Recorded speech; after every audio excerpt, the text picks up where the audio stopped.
I'd like to first and foremost thank Patrick for coming over, and thank Father Peter for being behind this project, as well as Dean Jean Ann Linney, who's new to the campus, but has been a great supporter. I also want to thank our former interim dean, Jack Duty, who was a great supporter, and James Murphy, who I continually thank at every event that we put on at the Irish Studies program, the former director of Irish Studies. Also Harriet Power, professor of theater and director, and Megan Quigley, as well as David Cregan, who are all on this committee that's put it together. A couple other people, Mike O'Neill, his staff, Kathy Welsh, and everybody over in Advancement, who has been a great support. Evan Radcliffe, the chair of English, as well as all of the support people in English, Katie Hines, Susan Burns, Cindy Farrell, who have helped get this off the ground. I have a couple announcements. While these plays are going up behind me, which will turn off before the lecture starts, but we're having a play is opening up here November 9th. Marina Carr's play, Woman and Scarecrow, directed by David Cregan. In many ways, it's a return to Villanova, as Marina Carr was a Heimbold chair here in 2003 or 2004.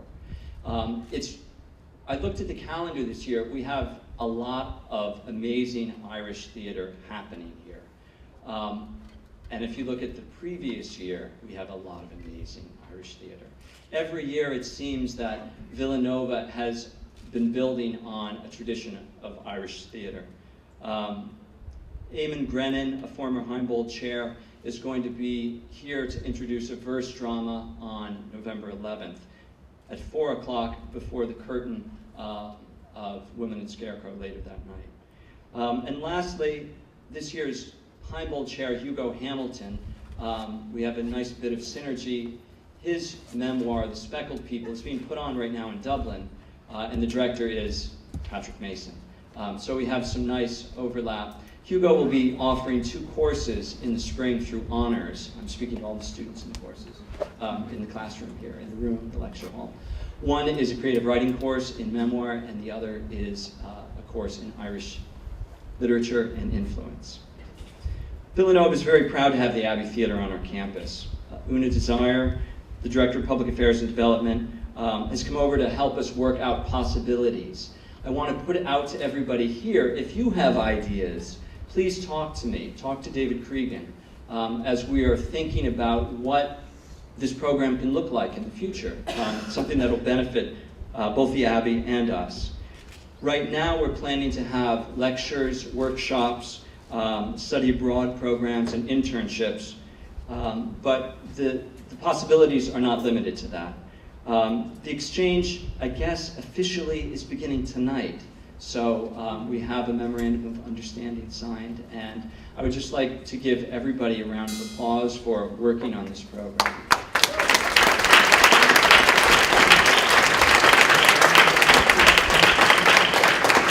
So I'll turn over the microphone to David Cregan to talk about, or to introduce Patrick Mason and help us stretch this stage a little bit across the Atlantic.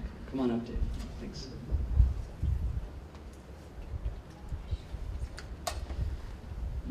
It's really a kind of a dream come true for me to be forging this kind of relationship with the Abbey Theatre and with Ireland, since Ireland has been a home to me twice in my life.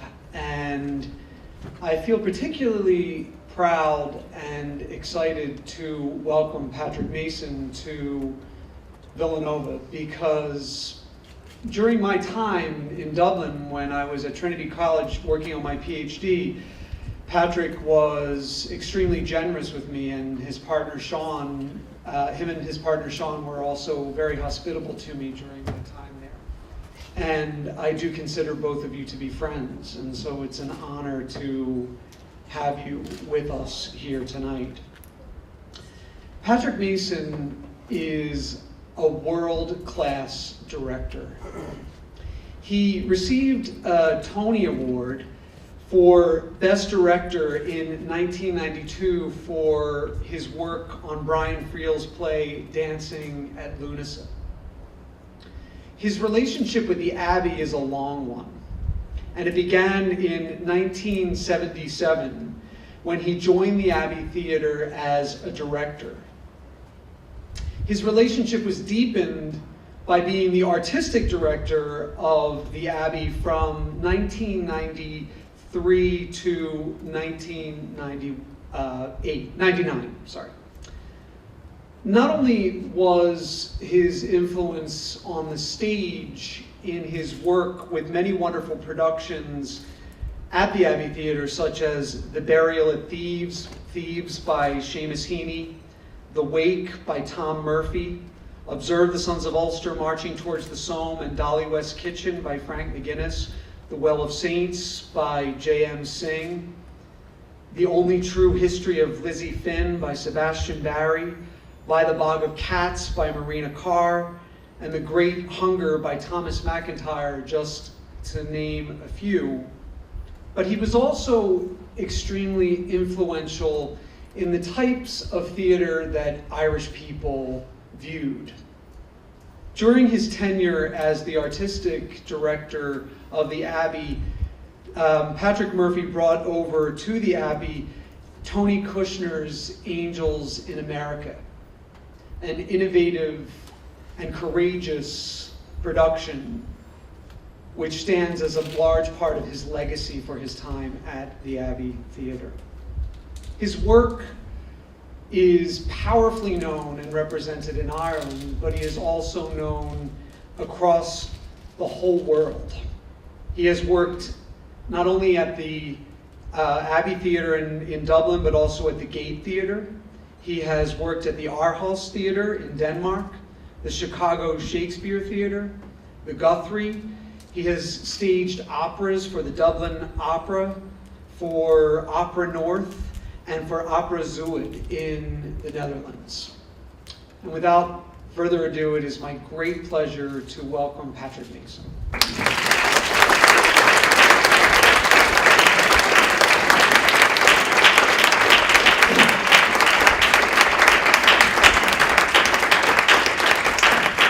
Thank you, and thank you, David, and thank you, Father Peter. And have I gone blue? No, I'm not blue.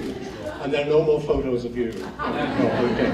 I'm being upstaged here drastically. But it's a great honor for me to be here in Villanova with you and to be speaking on this, the official launch of this very exciting relationship between the Abbey and Villanova. I'm going to talk a mixture of things, and I suppose I better just get straight into it because you've got to take a phone call at 8, and I'm just going to put the watch there so I don't go on, and hopefully leave a bit of time for some questions and answers afterwards.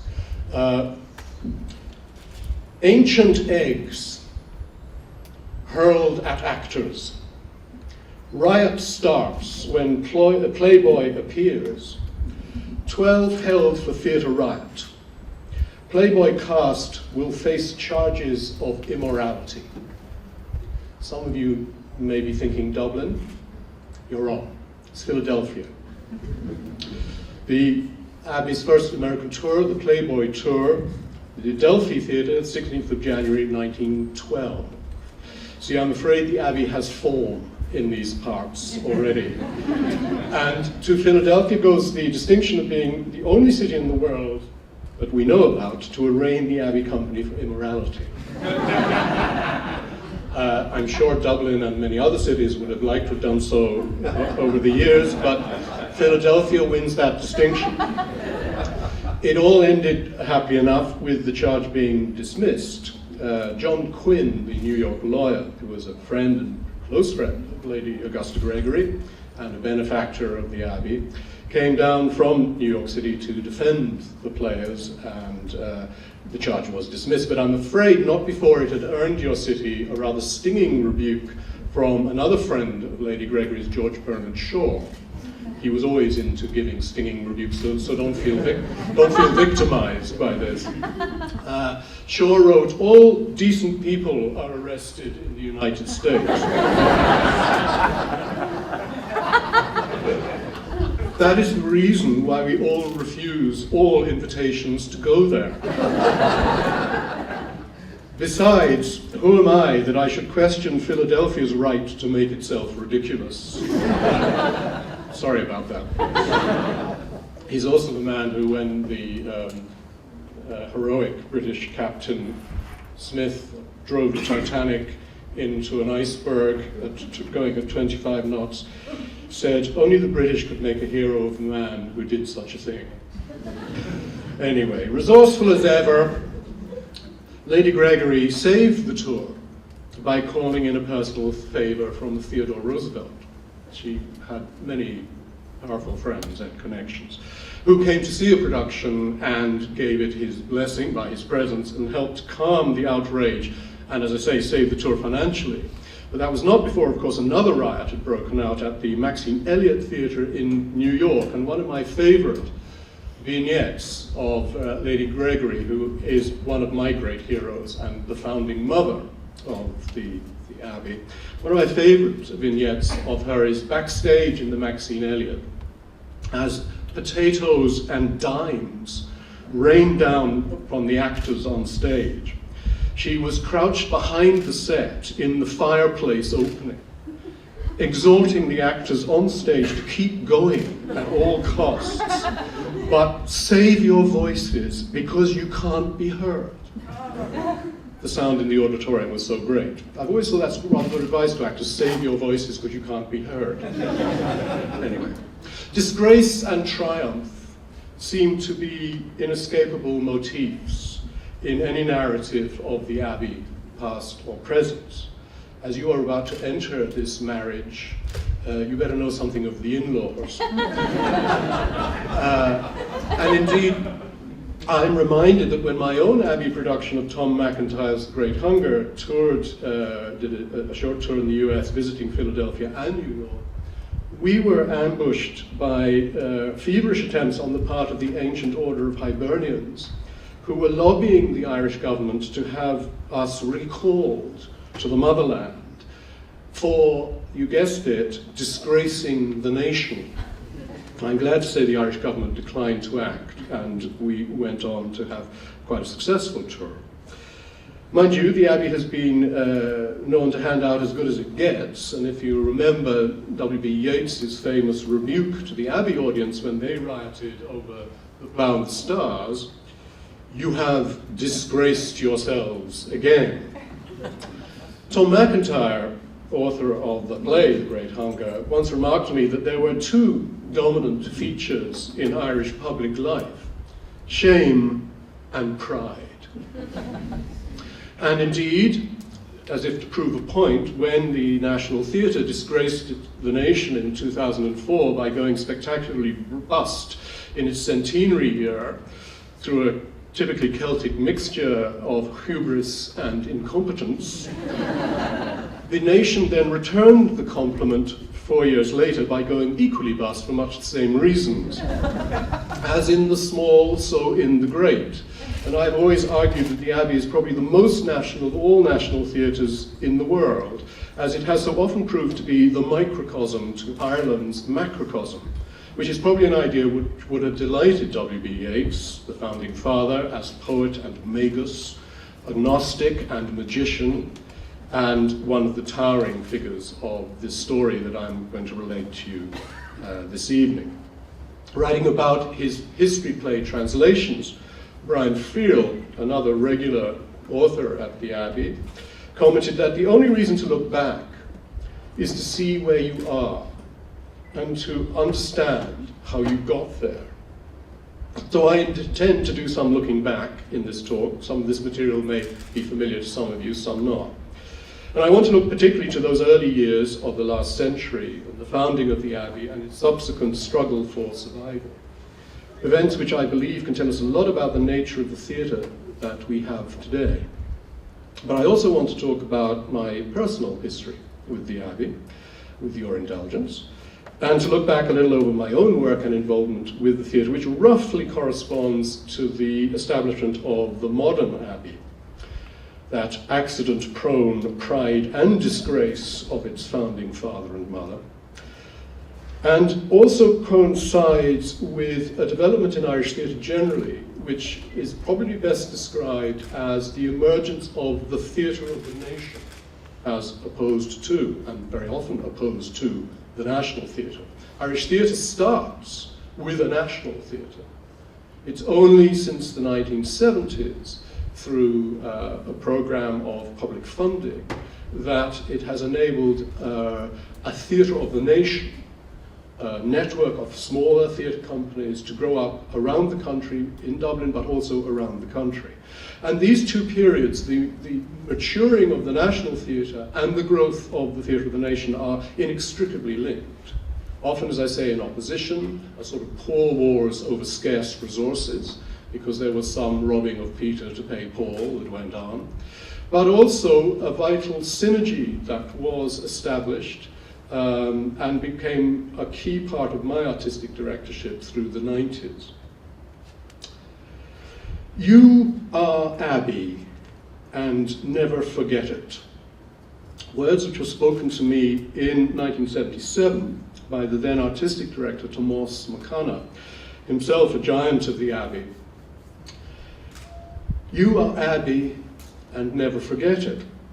It was both an identification, a warning, and a rebuke, because I had just disgraced myself by giving a rather egotistical newspaper interview in which I had opined that I would inevitably move on from directing at the Abbey when the level of frustration attached to any institution became intolerable. My only excuse for making such a statement was that I was a callow 27-year-old and was just working through my first contract as a professional director, a contract which indeed Tomás had given me.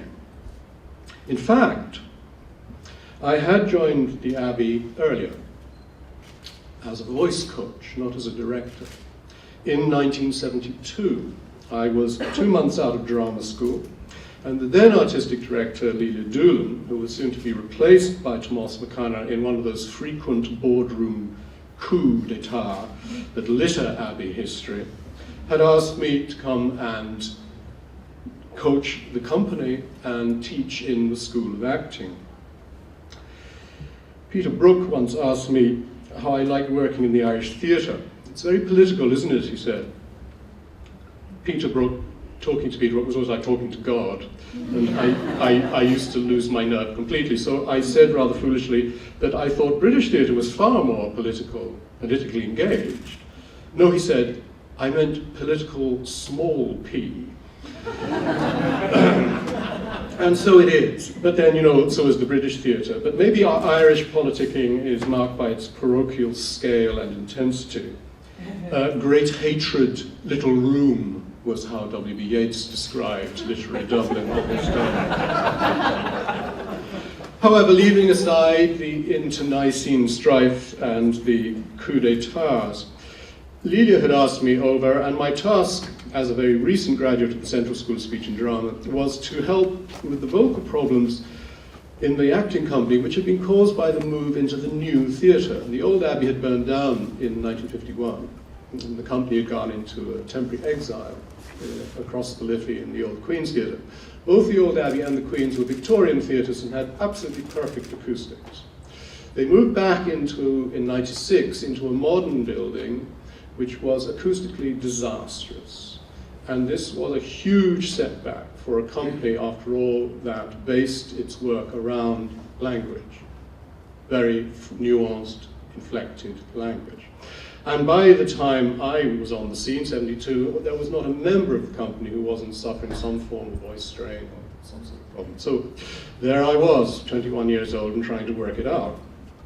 I worked with the Abbey players and the students of the then Abbey School of Acting.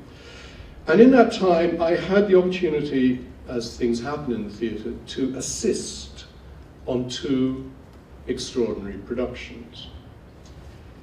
One was a production by the Greek director Michael Kakoyannis, most famous, I suppose, for the film we saw with the Greek, but also for very fine work at the Roundabout Theatre in New York, his Trojan Women, a very fine production. And he arrived in the Abbey at Lely's invitation to do a quite magnificent production of Oedipus in the W.B. Yeats version.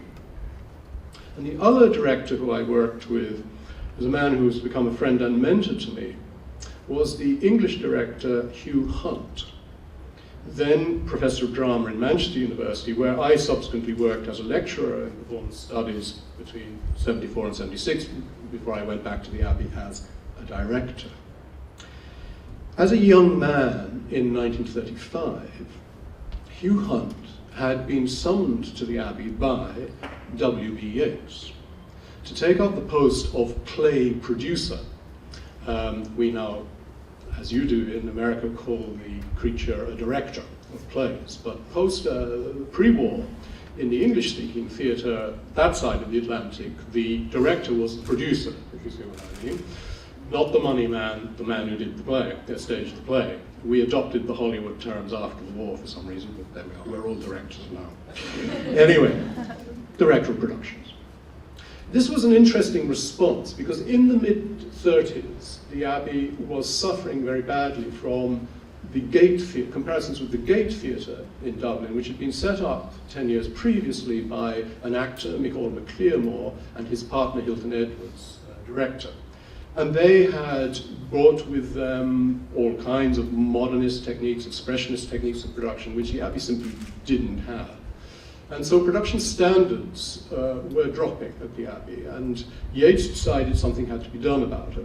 And he contacted a man called Sir Barry Jackson in the British Theatre, in the Birmingham Repertory Theatre, who recommended this young director to him. Hugh actually directed the first production of Purgatory, as well as helping to raise production standards overall. And he brought with him a close collaborator, the designer Tanya Masevich. You may know from her work, of course, with the other great Irish director, Tyrone Guthrie. It was Tanya who developed with Guthrie the thrust stagings at Minneapolis and up in Canada and in the UK. And between them, from 36 to 39, they did a lot to actually raise production standards in the Abbey. But with the outbreak of war, Hugh moved back to Britain, and after the war had a very distinguished career in the British Theatre until he fell foul of Sir Laurence Olivier and then moved into academia. He became the first chair in Manchester University, and it was to Professor Hunt, as he then was, that the Abbey had turned at another moment of disgrace and crisis in 1966, when they moved into the new building and attempted to re-establish the theatre on modern lines. I'll come back to this key moment later on, if I may, but it's worth bearing in mind. I was lucky enough to work on Hugh's production, 1972 production of The Silver Tassie, as Sean O'Casey. Historic enough, since it was the major production that re-established, of course, the play that caused the disastrous rift between Yeats and O'Casey, and had seen O'Casey go into exile in Cornwall. And it was from Hugh, too, that I took my first lessons in directing. "Where is your notebook?" was his first query to me on the first morning in rehearsal. And it was from him that I heard much of the story of the early Abbey. I heard of its ideals and its failings, its disgraces and its triumphs, and more exactly of what it might mean to be Abbey. He was Abbey to the fingertips. Before I go further in the story, I ought to maybe make an apology to you about the title, slightly bamboozling. Abbey in the Island, yes, you'll get the drift of this. But truth and counter-truth, it's a bit cheeky. Some of you may indeed recognize it as a quote from W.B. Yeats. This is it's a difficult thing to break old habits, or more particularly bad habits, maybe dangerous habits, and one of mine is quoting from W.B. Yeats. It's got me into hot water many times, but I'm incorrigible about it.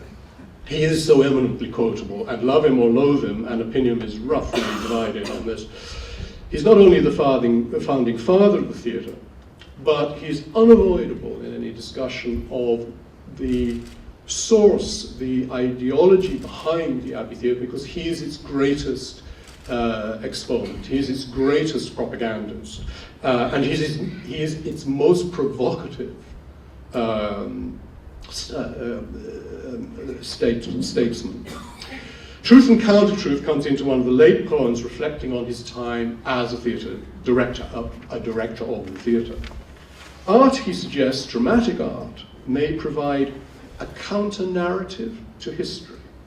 The imagination may shape or will into being counter-truths that compensate the truth of actuality, that redress the actual with the imaginal, and in so doing may reveal paradigmatic or archetypal connections between the world of human individual actions and what he referred to in the Gnostic tradition as the anima mundi.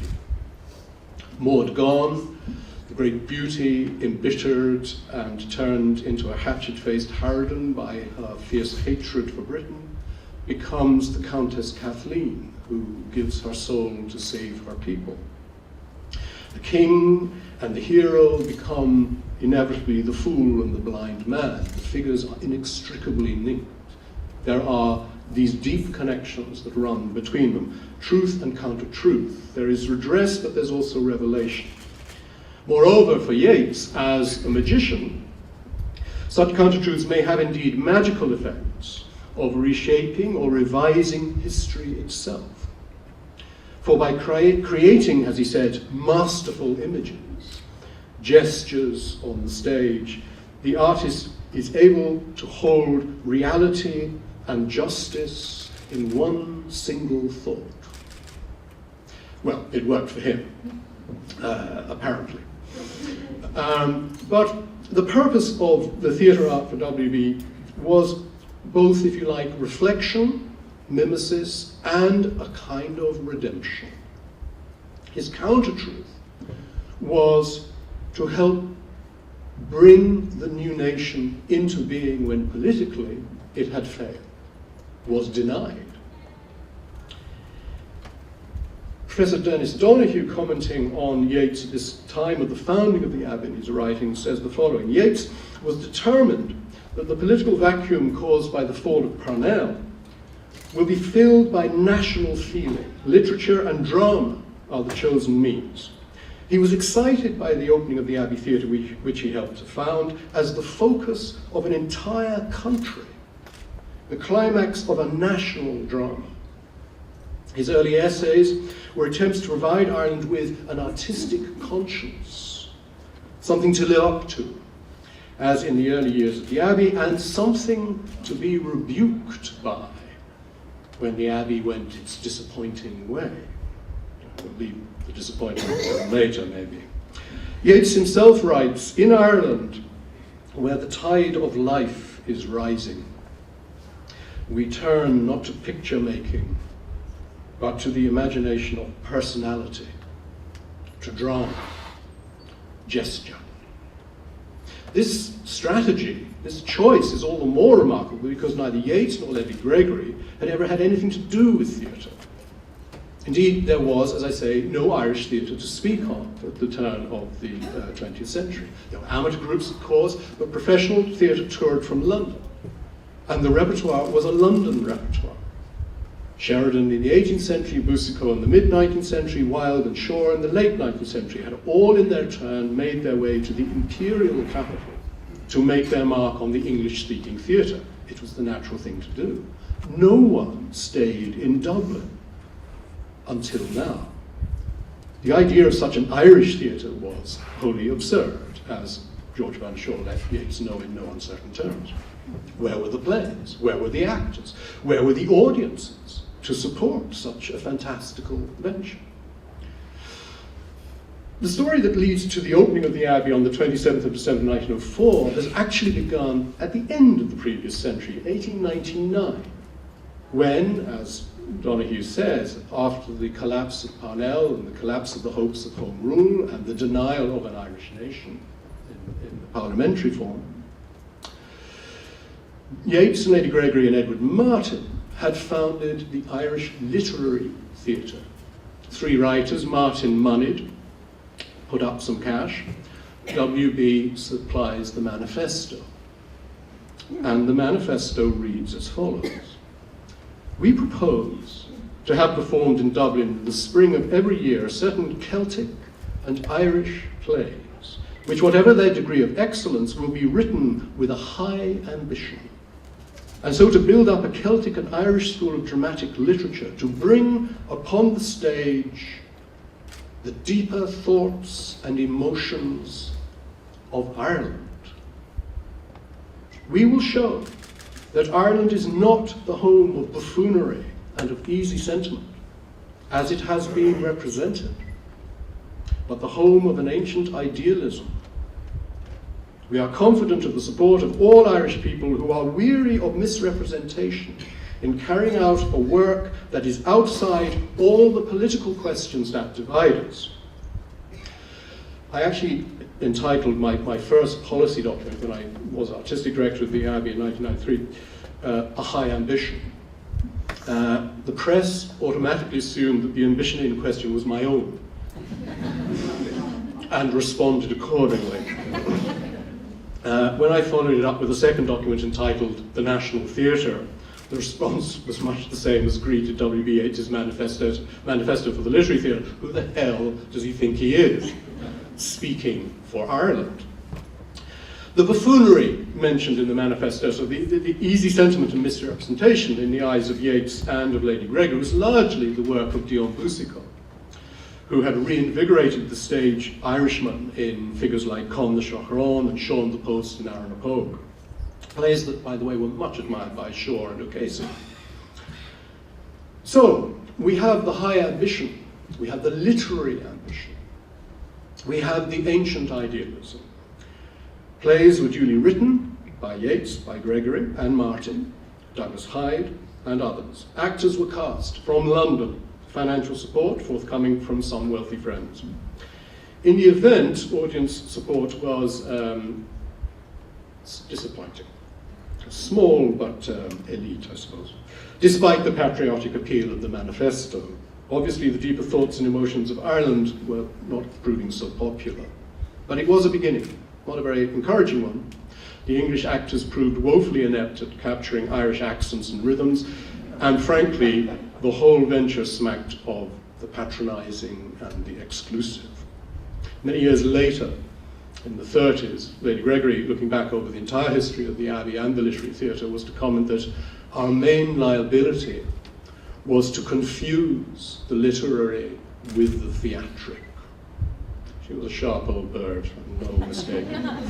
Anyway, whatever the high ambition, the literary nature of the work was not enough to win audiences, and Martin's money was soon exhausted, as was his patience. Ancient idealism, if it existed at all, was clearly not going to keep the doors open. But during this time, 1900 to 1901, 2 very talented amateur actors, the Fay brothers, Frank and Willie Fay, had started up a company of their own called the Irish National Dramatic Company. They were good on titles: Irish Literary Theatre, Irish National Dramatic Theatre, Irish National Drama Theatre. Yeah, anyway.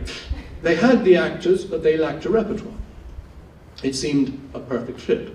And WB, in inimitable fashion, moved in with an offer to take over, basically, to take over the Fays, to join forces in order to create an Irish National Theatre, to act and produce plays in Irish or English, written by Irish writers on Irish subjects, and such dramatic works by foreign authors as would educate and interest the public of this country in the higher aspects of the dramatic art. So we suddenly moved from literature, literary theatre, we've moved into a national theatre, but we've also moved into an art theatre. This is an educational theatre as well. Its remit is gradually extending. The literary aspirations of the new theatre were to be overseen by WB and Lady Gregory and a brilliant young writer who they had just recruited, John Millington Synge. 3 writers, a semi-professional but distinctly Irish acting company, and no money. WB turned to an English philanthropist and benefactress, one Annie Horniman of Horniman's Teas, who was both very stage-struck and, by all of accounts, very Yeats-struck as well.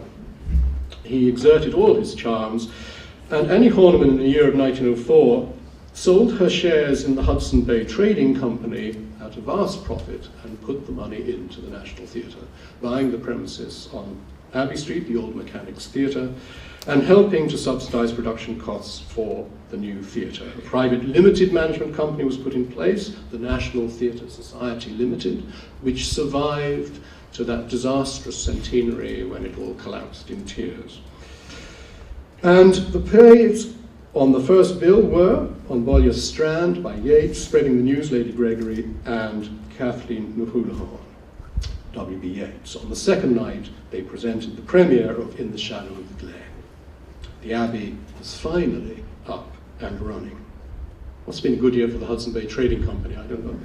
Let's check it up. But we're eternally grateful.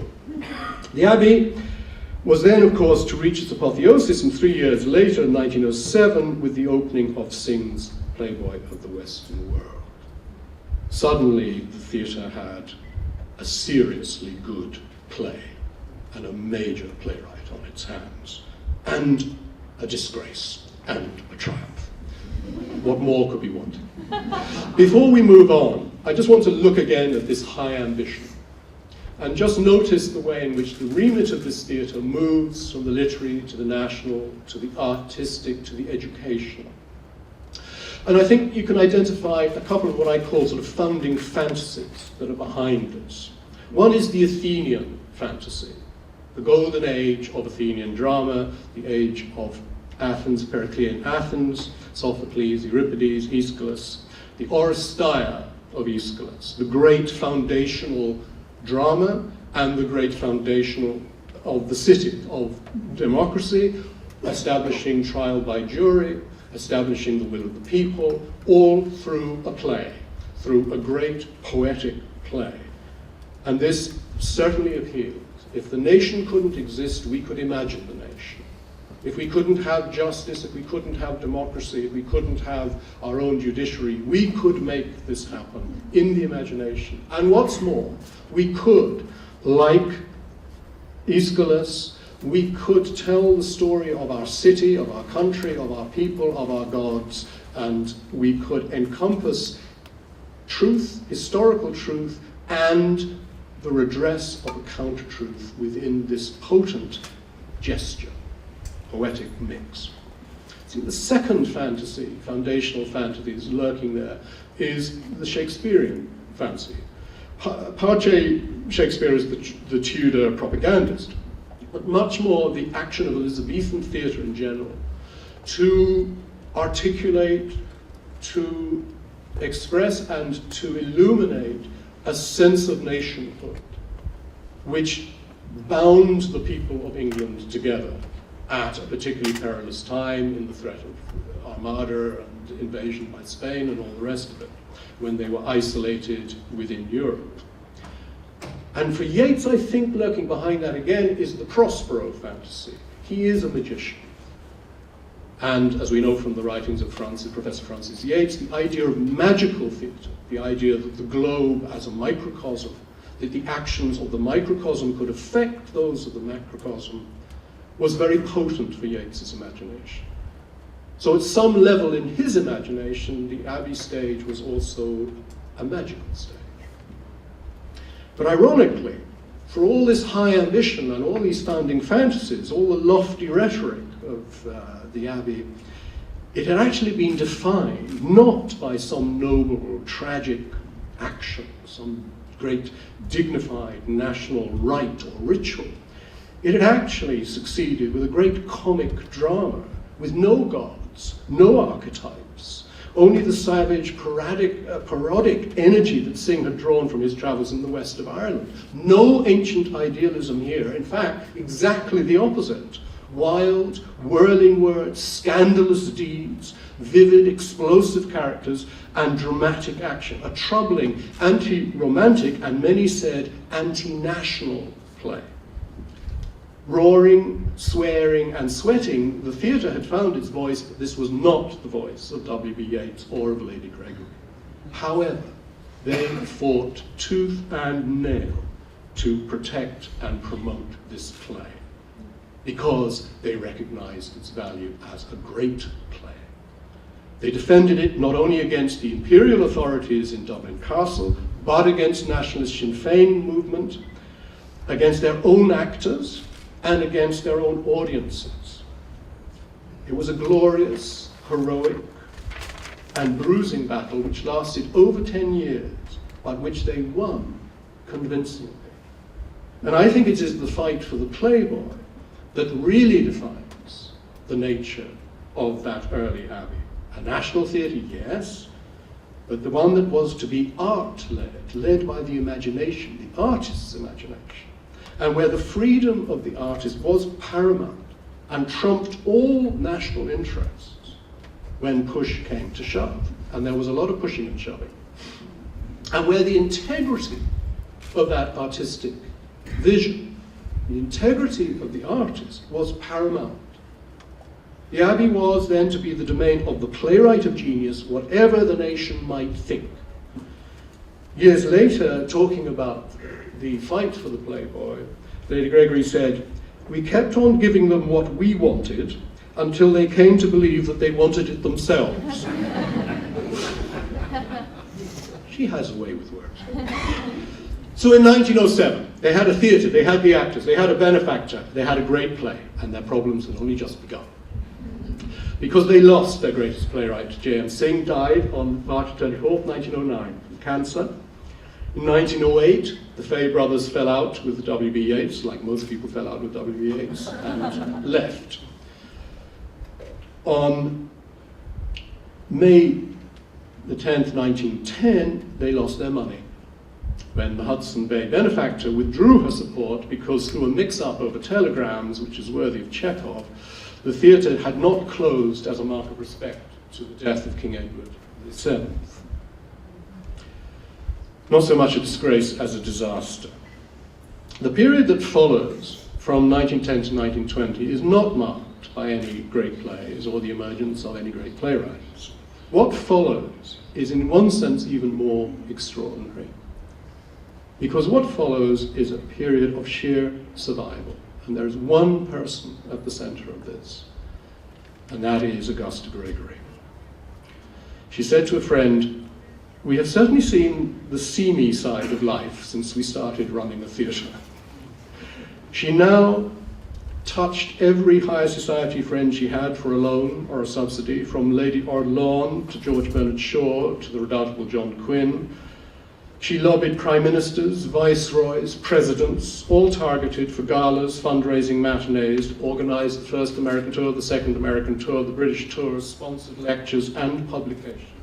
The doors were to be kept open and the actors paid by any means possible. She raised enough money to buy the Abbey building from Annie Horniman. She organized wardrobe and transport for touring. She even fixed the accommodation for the company and, as we saw, defended them from charges of immorality. She was quite simply indomitable. And not only that, plays were written and commissioned, new actors were recruited, the latter so successfully that when the next playwright of genius just happened along in 1923, he was to be the beneficiary of perhaps the finest company of actors the Abbey has ever had.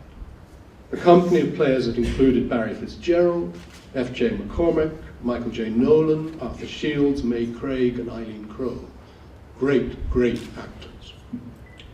Not that all her efforts were appreciated. Many of the actors had day jobs to supplement their meagre pay. And Lady Gregory used to organize tea and balm brack in the theatre green room to ensure that they got a feed before a performance.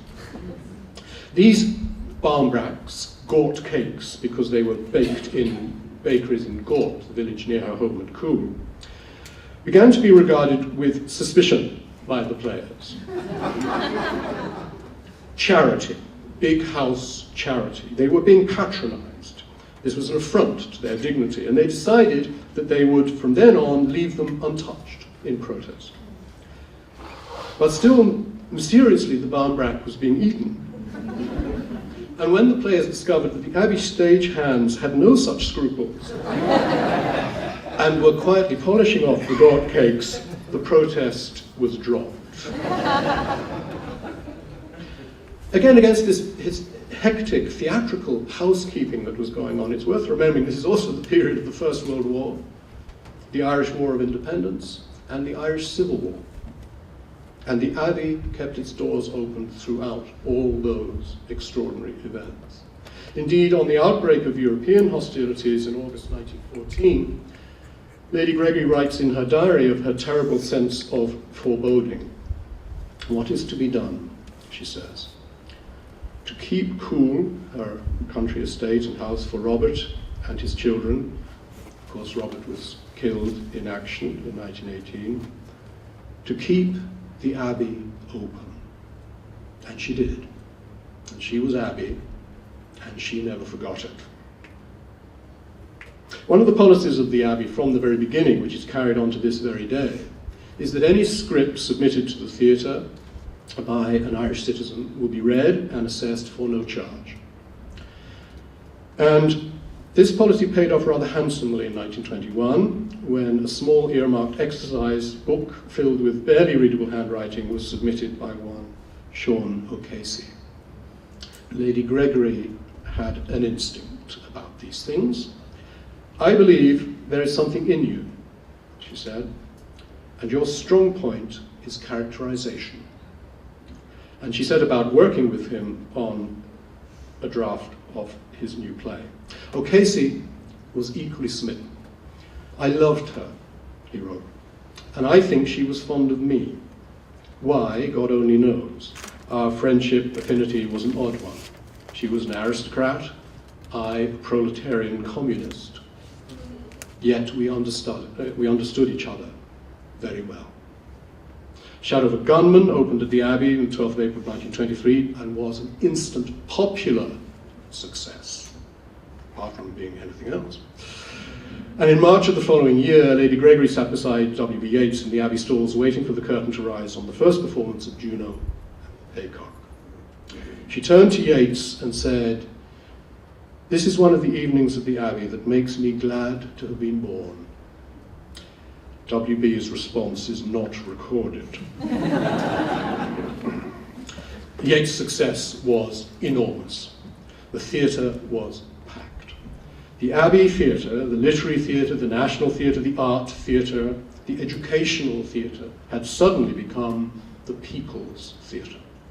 The people's playwright, Sean O'Casey, and the plain people of Dublin flocked to see themselves so brilliantly portrayed by the man. And they do so to this day. A very fine revival of Juno and Haycock just opened in the Abbey 2 weeks ago and is packing them in, I'm glad to say. But the truth, or maybe the counter-truth, of all this was that both Yeats and Gregory were exhausted. And the box office takings for Shadow and Juno could not actually disguise the fact that the theatre was heading for bankruptcy. With the coming of the new Free State, at the end of the Civil War, they offered the theatre to the new nation. And in 1925, the Abbey became the first subsidized theatre in the English-speaking world. The nation had done the National Theatre proud and in the nick of time.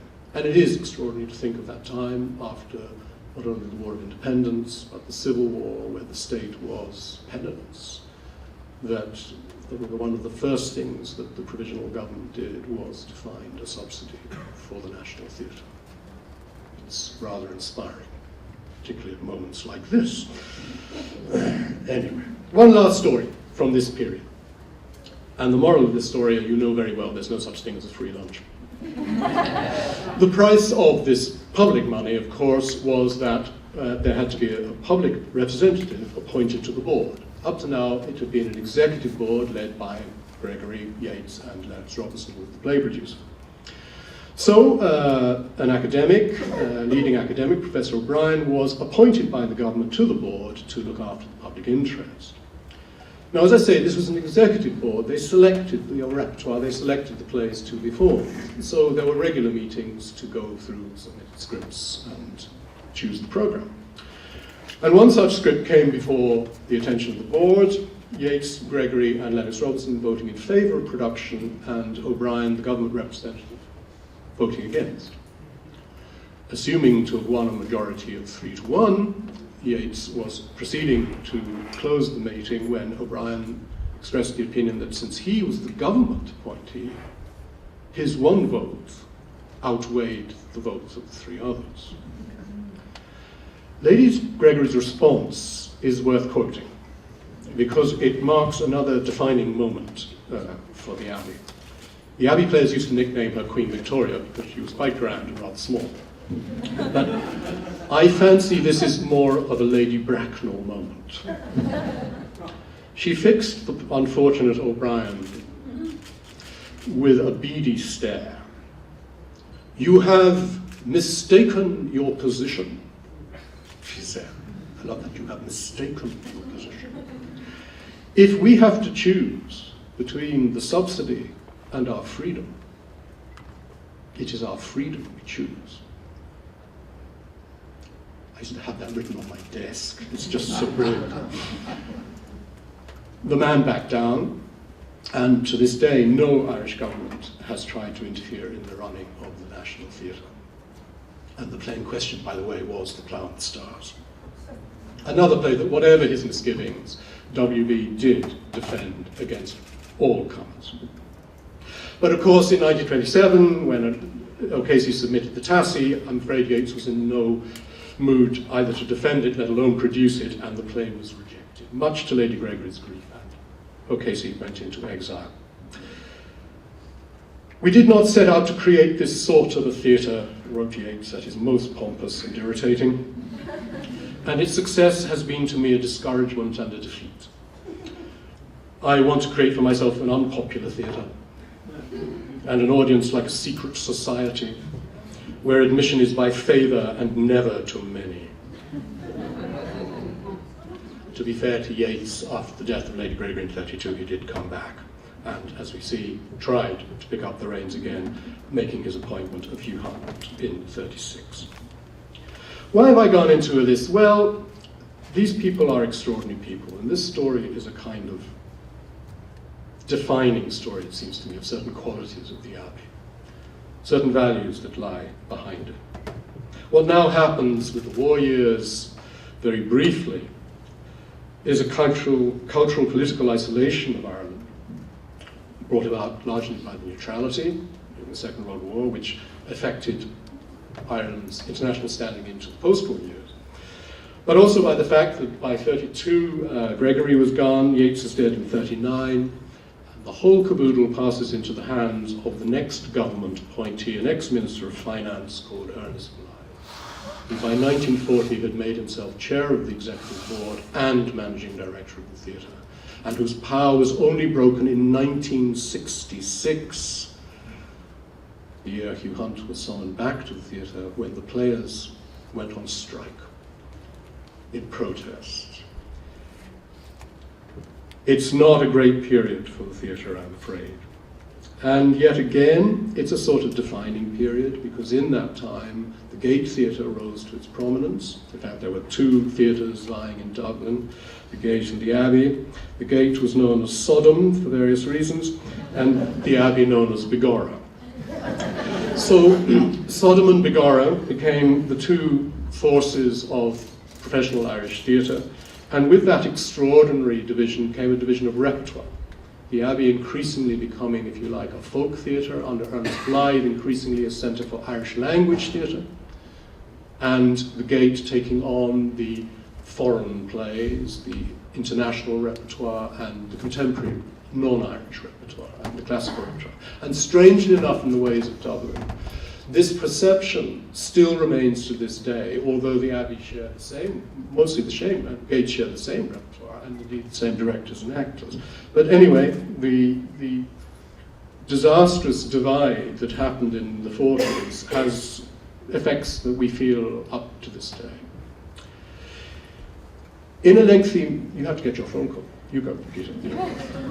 In a memorandum to his board in 1906 on the future of the Abbey, this is 1906, Yeats had written as follows: "We should keep in mind the final object, which is to create in this country a national theatre, something after the continental pattern. He had in mind a theatre like the Comédie Française. Such a national theatre would perforce keep in mind its educational as well as its artistic side. To be artistically noble, it will have to be the acknowledged centre for some kind of art which no other theatre in the world has the same perfection. This art would necessarily be representation of plays full of Irish characteristics, of plays that cannot be performed except by Irish players who are constantly observing Irish people and things. Such a theatre must, however, if it is to do the educational work of a national theatre, be prepared to perform, even though others can perform better, representative plays of all the great schools of drama. And it was this aspiration, it was this pattern that Hugh Hunt brought back into the consciousness of the Abbey in 1966 in his efforts to modernise and to reanimate the virtually dead theatre, culturally, imaginatively dead theatre that had been left by Ernest Bly. And it is that theatre that I came into in the 70s. There are slight glimmers of hope. In the 50s and the 60s, of course, a whole new generation of playwrights had emerged and had, perforce, emerged through the Abbey when they were let and not rejected by Bly. Hugh Leonard, Tom Murphy, Brian Friel, Tom Kilroy, Tom McIntyre, all had made debuts at the Abbey. The Abbey, despite its dead hand at the top, had, in a bizarre way, kept faith with writers, although they were as likely to be rejected as accepted. And indeed, Hugh Leonard's second play was rejected, Blythe saying that he didn't like plays with ghosts. To which Leonard replied, "So much for Hamlet." They kept alive. They were the rebuke, if you like. They were the conscience of the theatre, that generation of playwrights. And if they were failed by the Abbey made splendid amends to them in the 70s, the 80s, and the 90s, where they were regular, their work was regularly and very well represented. These are the years, as I say, where the modern Abbey begins to assert itself, and where we see also the development of the theatre of the nation, the cluster of companies around the country. But looking to the Abbey in particular, because that's my theme tonight, and this is, if you like, my period, I'd like to pick up on this idea of the deeper thoughts and emotions of Ireland. There's a run of plays that I was very privileged to direct, starting in the late 70s with Tom Kilroy's Talbot's Box, into the 80s, Tom McIntyre's The Great Hunger, Tom Murphy's The Geely Concert, into the 80s with Observe the Sons of Ulster, the 90s Dancing at Lunasa by Brian Friel, Dolly West Kitchen, Frank McGuinness, The Wake, Tom Murphy. All of which seem to me eminently Yeatsian plays. Plays in which master playwrights created commanding images that address not only aspects of the national life, but of the individual life, that dealt not only with aspects of, if you like, surface identity, but with far deeper and far more troubling connections, deeper thoughts and deeper emotions, and yet managed to do this by making compelling theatre. And when I'm asked, well, in this post-national age that we're supposed to be living in, why do we need a national theatre? I usually give this answer, and the answer is a story, and it's a story about Observe the Sons of Ulster. And if I can just bear with me, I will just give you this one. I had met Frank McGuinness in the early 80s at a workshop for young playwrights, and he had submitted some scenes from his first play, Factory Girls, which I had then brought to the Abbey, and we had then produced them in the Peacock Theatre, the studio theatre. And it was a very good first play.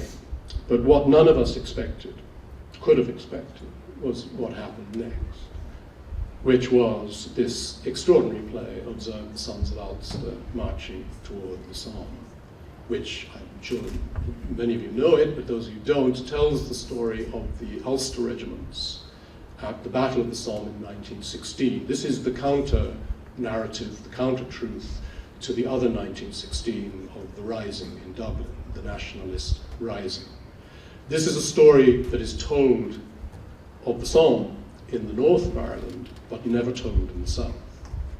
And Frank's play was one of the first times that this story had actually been told on the national stage. There are other reasons why it's very remarkable too, but this is one of them. We had done it in the Peacock in the 80s, and when I took over the Abbey in 93, I knew it was time for a major revival of the piece because its reputation had grown tremendously in the intervening years. And when the Ulster Volunteer Force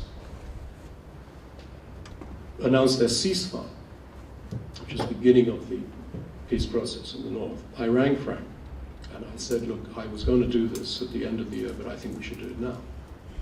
I think we should mark this because this is the end of the war.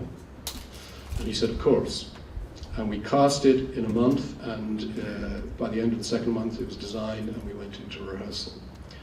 On the night we previewed, the Provisional IRA announced their ceasefire. And on the night we opened in the Abbey Theatre, we had representatives from the Protestant and Catholic communities. We had representatives of the Irish government. We had our people, our audience, and we had this extraordinary play.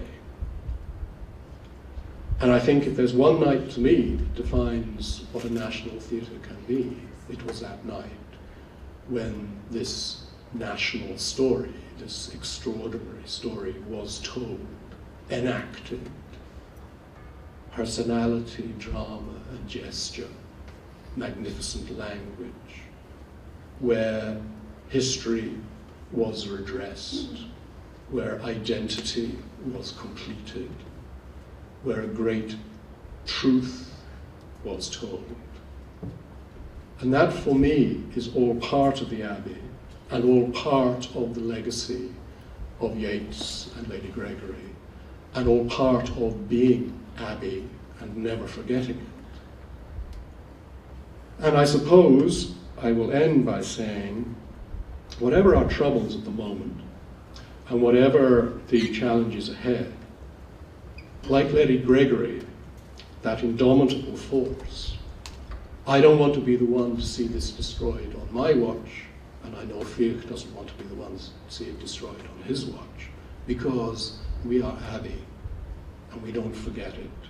And because this is what we do, the impossible, that is both something to live up to, which is a rebuke when we fail, and we fail regularly. But as the man said, fail, fail again, fail better. Disgrace and triumph. And you move from one to the other. You go through these long, bleak periods where nothing seems to be happening, and yet the practice of the art, the daily practice of the art, the presence of the national stage, the presence of actors on the stage, the enacting of those stories night after night, is of crucial importance, it seems to me, in the life of the nation. Now, I know that seems an extraordinary claim. And it doesn't mean a claim, I think, in maybe some of the naive or direct ways in which Yeats made it. I think it's a more subtle and stranger alchemy than even he imagined.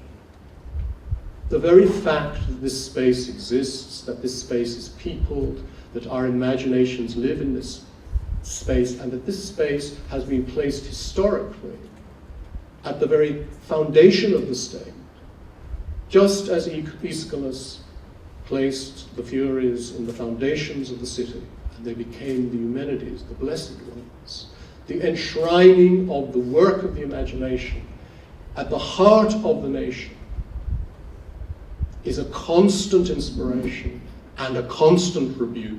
It is a conscience, and that's the best of the Abbey.